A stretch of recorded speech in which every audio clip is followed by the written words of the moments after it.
जाए उन दोनों की बढ़िया आई। लड़कपन उसमें निकल गया, तब तक आई जवानी। एक ने आके ऐसी गड़बड़ मचाई, किसने मचाई? जवानी ने। एक ने आके ऐसी गड़बड़ मचाई, घर वालों ने शादी नचाई, नर से नारी की जोड़ी मिलाई, और जो कुछ करी कमाई सो सब बच्ची बच्चन के काम में आई। जवानी इसमें निकल गई, तब तक आ गया बुढ़ापा। एक ने आके ऐसा दबाया, किसने दबाया? बुढ़ापे ने।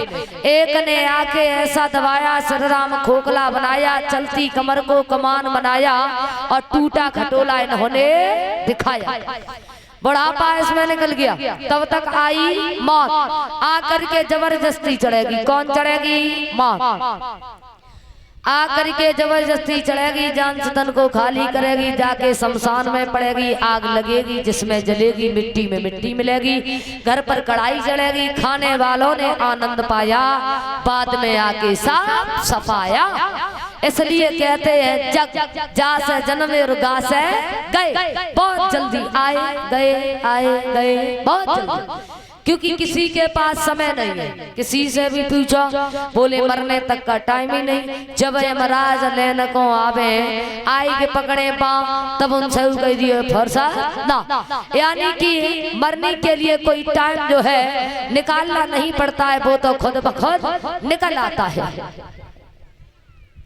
और वैसे अब तो खैर किसी के पास टाइम है ही नहीं, न तो धन की कमी है, न शोहरत की कमी है, न बच्चों की कमी है तो सिर्फ टाइम की। किसी से भी पूछो, बोलो टाइम ही नहीं, टाइम किसी के पास नहीं है। तो जो भी समय भगवान के लिए मिल सके उतना बहुत है, क्योंकि एक घड़ी आधी घड़ी आधे में पुण्यात। यानी कि थोड़ा समय निकाल करके भगवान की कथा को जरूर श्रवण करें। थोड़ा समय, ज्यादा समय नहीं है तो कोई बात नहीं, थोड़ा समय। तो महाराज इधर पंडित जी जो है लेट जाते हैं। अब भगवान ने देखा कि रुक्मिणी का पत्र लाने वाले ब्राह्मण जो है वो तो रास्ते में ही सो गए। आज योग माया को भेजा है और स्कंदनपुर की बगिया से उठाया और द्वारिका की बगिया में लिटा दिया। अब जैसे ही पंडित जी को लिटा दिया, पंडित जी के नेत्र खुले, देखा सर्व सोने की द्वारिकापुरी बनी हुई है। हम तो 2 कदम चल भी नहीं पाए। अब जैसे ही पंडित जी ने अंदर प्रवेश किया तो वहां पर सभी लोग बैठे हुए थे।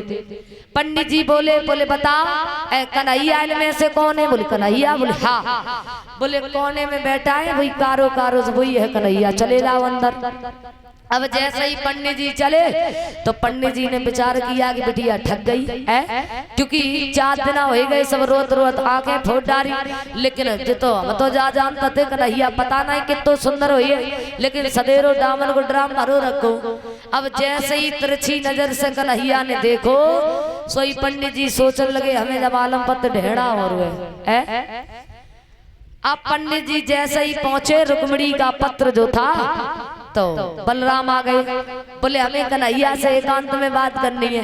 बलराम बोले हाँ चले जाओ, कुछ पंडित जी दक्षिणा के बारे में बात करेंगे, चले जाओ। अब जैसे ही एकांत में लेकर के गए, पत्र निकाल करके दिया। अब जैसे ही कन्हैया ने पत्र पढ़ा, बोले इसमें तो लिखा है कि ससपाल दूल्हा बन करके आ चुके, फौज दिखाई दे रहे। बोले जो लिखा है वो सब सत्य है। बोले तो जाओ रुक्मिणी से कहना कि ससपाल के साथ में शादी कर ले, चली जाए और हम किसी से युद्ध नहीं कर पाएंगे।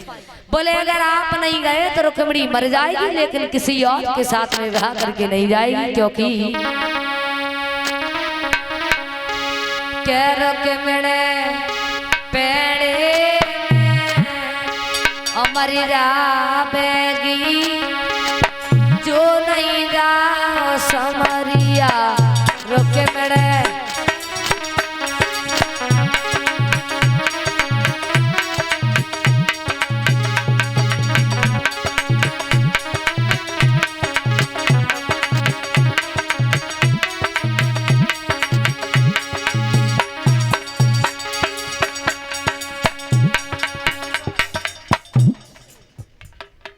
और ये 101 रुपये अंशुराम उनकी तरफ से 101 रुपये हमारे पास लाए हैं। भगवान धन के भंडार भरे रहे, दीर्घ आय प्रदान करे, प्रभु से यही कामना करते हैं।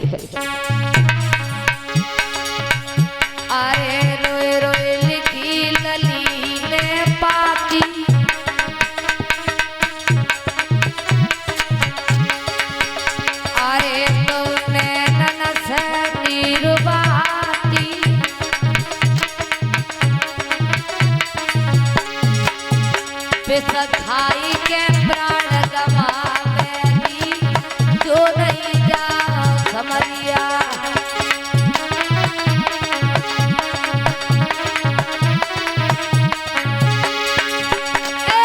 रुक मेरे पेड़े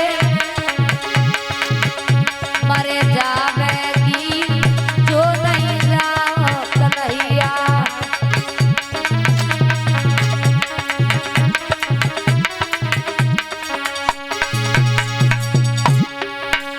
अरे नाई कंड तले मत गईयो,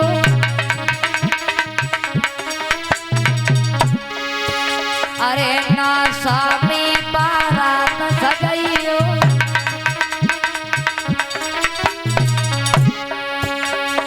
अरे वो तो बाई मंदिर पे आवेगी जो नहीं जाओ कन्हैया।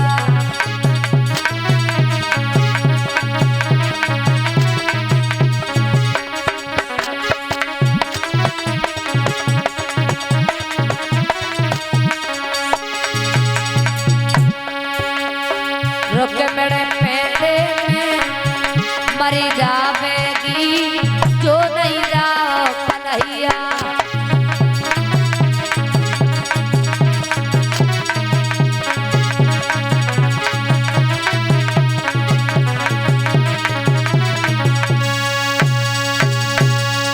आज कहा कि आप श्याम सुंदर नहीं गए तो रुक्मिणी मर जाएगी, लेकिन किसी और के साथ में विवाह करके नहीं जाएगी। कन्हैया बोले देखो पंडित जी, हम जब बचपन में छोटे थे ना, उस समय हम गोपियों के चीर चुराते थे और चुरा चुरा के माखन खाते थे, तो हम इतने बदनाम हो चुके हैं कि कोई हमें घर से बाहर नहीं निकलने देता। इसलिए आप एक उपाय करो। बोले बताओ।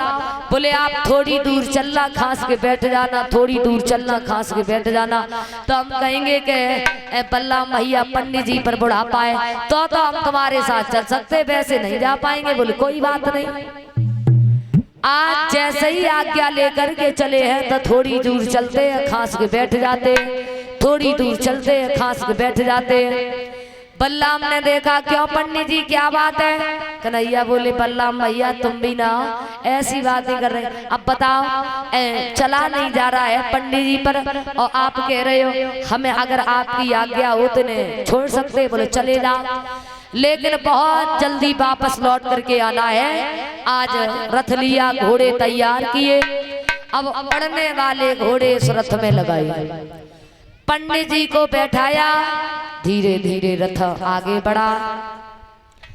अब महाराज जैसे ही गांव के बाहर रथ निकला, अब तो रथ जो है आसमान में जब उड़ा है, इतना उड़ा रथ, अब तो पंडित जी घबराने लगे। बोले कन्हैया अब ज्यादा दूर थोड़ी है, अब बस नीचे ले लो, अब थोड़ी दूर रह गया है।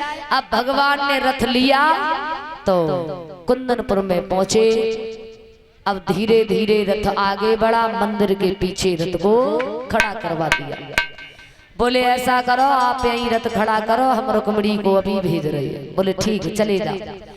आज पंडित जी ने कन्हैया को वहीं पर खड़ा कर दिया और पंडित जी जो है जैसे ही चले, रुक्मिणी ने देखा, बोले आओ पंडित जी कौन कौन आया है? बोले एक रथ, दो घोड़े और एक चलाने वाला, और कोई नहीं आया, कोई नहीं आया। अच्छा कन्हैया अकेले आए? बोले हाँ अकेले आए। बोले अच्छा पंडित जी बोले रुक्मिणी एक बात कहें? बोले कहो। वैसे हम तो जानते थे कन्हैया कितना सुंदर हुई है, क्यों? बोले सदेरो डामर को ड्राम भरो रखो। बोले पंडित जी तुम्हें ना मालूम, कन्हैया काले जरूर हैं लेकिन बड़े दिल वाले हैं। सुनो कि दिल के बाजार में और दौलत नहीं देखी जाती, और प्रेम हो जाए तो सूरत नहीं देखी जाती, प्रेम हो जाए तो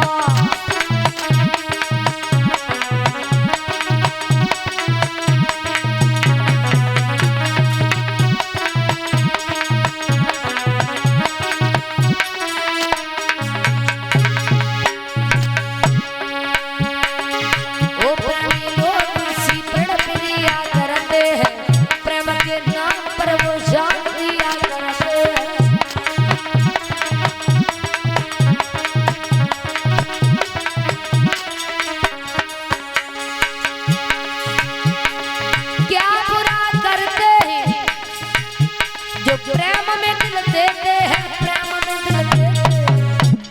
अपने प्रेमी को भला क्या किया करते।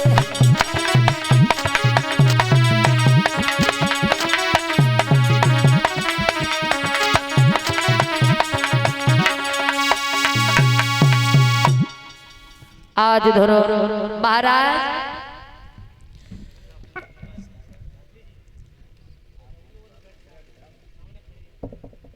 और ये देव गोल्डन फरीदाबाद ये 100 रुपए भिजवा रहे, लिख रहे बैठ के गम की तन्हाइयों में। और पीछे जो भी भैया लोग खड़े हैं बैठ जाओ।